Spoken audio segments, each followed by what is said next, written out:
Hello guys, हामी चाहिँ आलु रोप्दैछौँ। यो खनेर ठिक्क छ। यो चाहिँ ड्याङ बनाएको छौँ। आलु रोप्दै यसरी आलु रोप्ने कार्यक्रम हुँदैछ।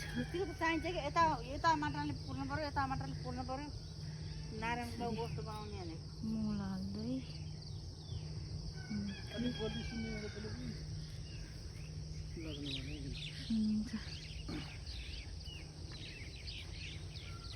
प्योर किसानी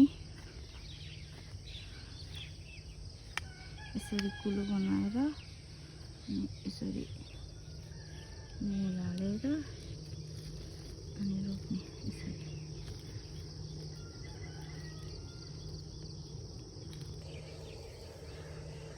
मल हाल्दैछु म चाहिँ।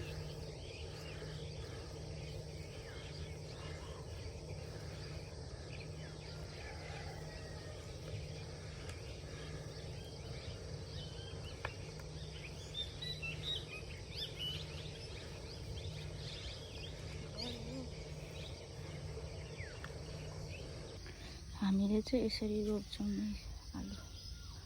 हजुरहरूले कसरी रोप्नुहुन्छ कमेन्टमा भनिदिनु है। यसरी ड्याङ बनाएर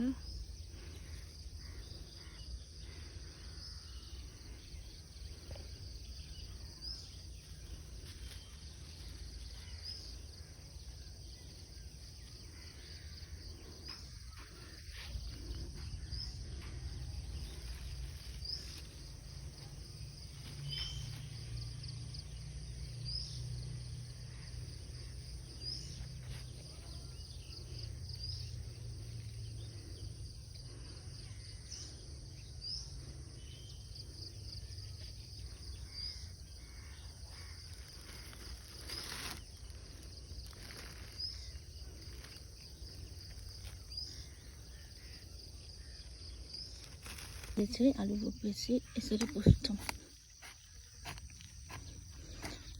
यसरी पुर्छौँ, यसरी समूहमा बनाउँछौँ।